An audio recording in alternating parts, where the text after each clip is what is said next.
Hello दोस्तों, आप सभी को गुलाब जामुन जैसी मीठी मीठी नमस्कार। और उसी के साथ आप लोगों का स्वागत है आईपीओ के लव ट्रायंगल शो में। एक और SME company toss the coin लेके आ रही है अपना जी IPO.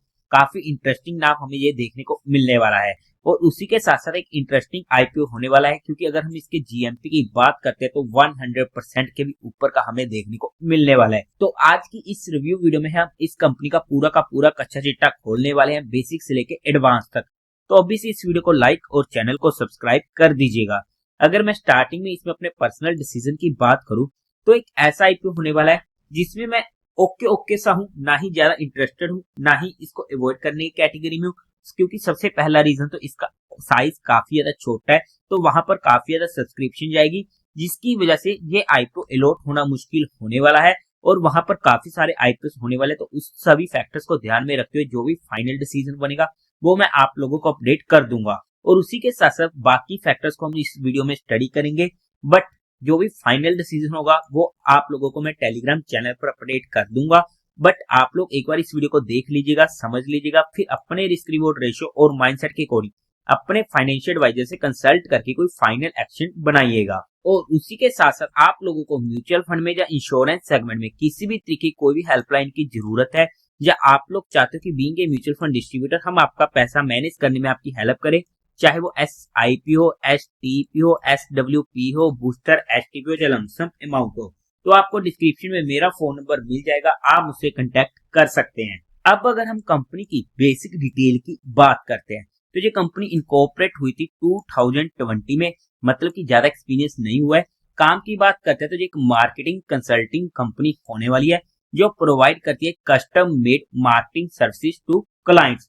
B to B tech companies में ये अपनी सर्विसेज प्रोवाइड करती है। कंपनी के पास एक्सपीरियंस वर्किंग होने वाली है with multiple technology organization, big and small, to craft their GTM strategies from branding, content development, design, website, social media campaigns, customer success management and design thinking based problem solving workshop to consulting।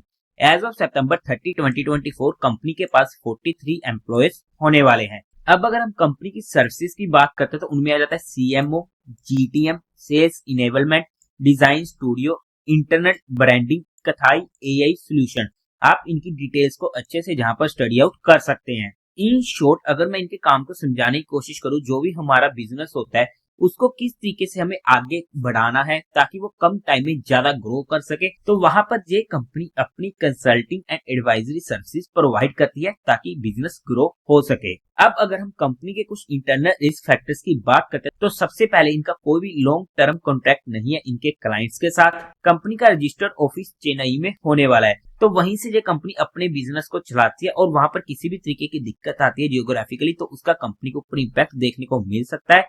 Company की जो भी properties वगैरह होने वाली है, चाहे वो इनका रजिस्टर्ड ऑफिस वगैरह है, वो इनकी खुद की नहीं होने वाली है और लीज बेसिस पर ली गई है। कंपनी का मेजोरिटी ऑफ रेवेन्यू जनरेट होता है इनके टॉप 10 कस्टमर से। आप चेकआउट कर सकते हो 73% का 2024 में, 63% का 2023 में एंड 78% के करीब का 2022 में। और ऐसे में इनके किसी भी मेजर कस्टमर के साथ किसी भी तरीके की तू मैं होती है या फिर कोई भी वहां पर दिक्कत आती है तो वहां पर सीधा इम्पैक्ट फिर से इनका कंपनी के ऊपर देखने को मिल सकता है। कंपनी ने पास्ट ईयर में कुछ नेगेटिव कैश फ्लोज को एक्सपीरियंस किया है, आप चेकआउट कर सकते हैं। तो यहाँ पर हमने कंपनी के कुछ इंटरनल रिस्क फैक्टर को स्टडी करने की कोशिश की है, बाकी आप इनके इंटरनल रिस्क फैक्टर को इनके डीआरएचपी में स्टडी आउट कर सकते हैं। अब अगर हम कंपनी के टेंटेटिव टाइम टेबल की बात करते हैं तो ये आईपीओ ओपन होगा 10th ऑफ दिसंबर को, क्लोज होगा 12th ऑफ दिसंबर को, अलॉटमेंट 13th ऑफ दिसंबर को, रिफंड मिलने या आपके अकाउंट में क्रेडिट हो जाएंगे share floater 16th of December को। टेंटेटिव लिस्टिंग डेट है 17th दिसंबर की। फेस वैल्यू रहेगी 10 रुपीज पर शेयर की। प्राइस बैंड 182 रुपीज का ही हमें अप्लाई करना पड़ेगा बिकॉज ये आईपीओ इजिली ओवर सब्सक्राइब होने वाला है। 600 शेयर्स का एक लॉट होने वाला है। टोटल इशू साइज है 9.17 करोड़ का, जो पूरा का पूरा होने वाला है फ्रेश इशू। काफी छोटे साइज का जी आईपीओ होने वाला है और जब भी छोटे साइज का आईपीओ होता है तो वहां पर हमें किसी भी साइड का बड़ा पटाखा देखने को मिल जाता है, चाहे ऊपर की साइड का या नीचे की साइड का। बीएसई के एसएमई पोर्टल पर ये आईपीओ लिस्ट होने वाला है। कोटा की बात करते हैं तो क्वालिफाइड का 50% का, रिटेल में 35% का और एचएनई में 15% का होने वाला है। लोट साइज में रिटेल कैटेगरी में एक लोट पड़ेगा 600 शेयर्स का, जिसकी अमाउंट पड़ेगी 1,09,200 रुपीज की।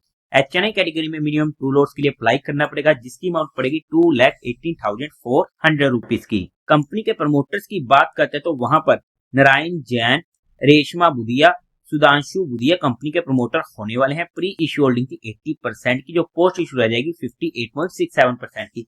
हालांकि मेजोरिटी प्रमोटर्स के पास रहेगी, बट फिर भी काफी ज्यादा कम होने वाली है, जो हमारे लिए पहला नेगेटिव पॉइंट इस कंपनी का देखने को मिला है। अब अगर हम कंपनी के मेन मुद्दे की बात करते हैं, यानी कि कंपनी के फाइनेंशियल की, तो वहां पर काफी इफ एंड बट्स देखने को मिले हैं। सबसे पहले टोटल असेट 2022 में थे 2.4 करोड़ के, जो पहले 2 क्वार्टर में पहुंच चुके हैं 2025 के 5.95 करोड़ के। एक अच्छी ग्रोइंग रेट होने वाली है। रेवेन्यू 2022 में था ऑलमोस्ट 3 करोड़ का, 2023 में 4.8 करोड़ का, 2024 में 4.95 करोड़ का, और पहले 2 क्वार्टर में 4.38 करोड़ का। जहां पर हमें इतनी अच्छी ग्रोइंग रेट देखने को नहीं मिली है, बट पहले 2 क्वार्टर में काफी जबरदस्त ग्रोइंग रेट देखने को मिल रही है। प्रॉफिट आफ्टर टैक्स 2022 में था 1 करोड़ का, 2023 में 1.78 करोड़ का, 2024 में काफी बड़ा डिप देखने को मिला और 1 करोड़ के रह चुके थे, और पहले 2 क्वार्टर में 1.16 करोड़ का। फिर से यहाँ पर काफी जबरदस्त ग्रोइंग रेट देखने को मिली है, बट अगर आप इनके प्रॉफिट आफ्टर टैक्स मार्जिन निकालने की कोशिश करोगे तो ऑलमोस्ट पहले 2 क्वार्टर में 35% के करीब का देखने को मिला है। उसके बाद हमें कम होते हुए देखने को मिले हैं इनके profit after tax margin. However अगर हम नेटवर्थ की बात करते हैं तो 4.98 करोड़ की, रिजर्व एंड सरप्लस में 3.6 करोड़ का, टोटल बोनस कंपनी के ऊपर 0.15 लाख की होने वाली है। ओवरऑल में अगर हम फाइनेंशियल्स की बात करते हैं तो ओके फाइनेंशियली मैं यहाँ पर बोलूंगा, क्योंकि कंपनी के रेवेन्यू में इतनी ग्रोथ देखने को नहीं मिली है 2024 में, बट कंपनी के प्रॉफिट काफी ज्यादा कम हुए हैं। और एकदम से जिस तरीके से जहां पर इतनी जबरदस्त ग्रोइंग रेट देखने को मिली है जस्ट आईपीओ आने से पहले, उसकी वजह से भी हमारे मन में काफी ज्यादा शंकाएं आ जाती हैं। क्या ये फिगर्स रियल में होने वाले हैं या सिर्फ कागजों में होने वाले हैं। अब अगर हम बात करते हैं कंपनी के ऑब्जेक्टिव की, तो वहां पर इनको फंडिंग चाहिए कैपिटल एक्सपेंडिचर के लिए, ताकि ये डेवलपमेंट कर सके माइक्रो सर्विस एप्लीकेशन की। सेकंड, फंडिंग चाहिए for opening new office. Third, funding चाहिए for working capital requirement. And fourth, general corporate purpose. अब अगर हम बात करते हैं कंपनी के फंडामेंटल्स की, तो वहां पर मार्केट कैपिटलाइजेशन है 34.4 करोड़ की, आरओई 27% का जबरदस्त, आरओसी 34% का जबरदस्त, रिटर्न ऑन नेटवर्थ 24% की जबरदस्त, प्राइस टू वैल्यू 5.66 की, प्रॉफिट आफ्टर टैक्स मार्जिन 22% का जबरदस्त, ईपीएस प्री आईपीओ 7.93 की, पोस्ट आईपीओ 12.29 की, ओके है। पी प्री आईपीओ 23 की, पोस्ट आईपीओ ऑलमोस्ट 15 की। अगर हम फंडामेंटल्स की बात करते हैं तो काफी अच्छे फंडामेंटल हमें यहाँ पर देखने को मिलने वाले हैं। अब अगर हम बात करते हैं पीयर टू पीयर कंपटीटर्स के, तो एज पर ऑफर डॉक्यूमेंट यहाँ पर कंपनी का कोई भी पीयर कंपटीटर नहीं है, बट अगर हम इसकी जीएमपी की बात करते हैं तो ऑलमोस्ट 110% का देखने को मिलने वाला है। अब अगर हम कंपनी की वैल्यूएशन की बात करते हैं based on 2025 financial year data, तो उसके बेस पर ना ही ये आईपीओ सस्ता आ रहा है ना ही महंगा आ रहा है, मतलब कि फुली प्राइस्ड होने वाला है। तो ऐसे में किस तरीके से रहेंगे एक्सटर्नल फैक्टर, उसी के बेस पर जो भी फाइनल डिसीजन बनेगा वो मैं आप लोगों को अपडेट कर दूंगा।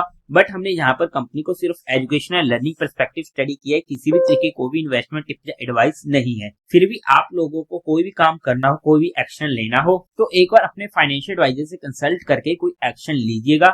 तो देवी और सज्जनों, उम्मीद है आप लोगों को ये वीडियो अच्छी लगी होगी, तो इस वीडियो को लाइक कीजिएगा, शेयर कीजिएगा और साथ ही साथ चैनल को सब्सक्राइब करें। हर हर महादेव।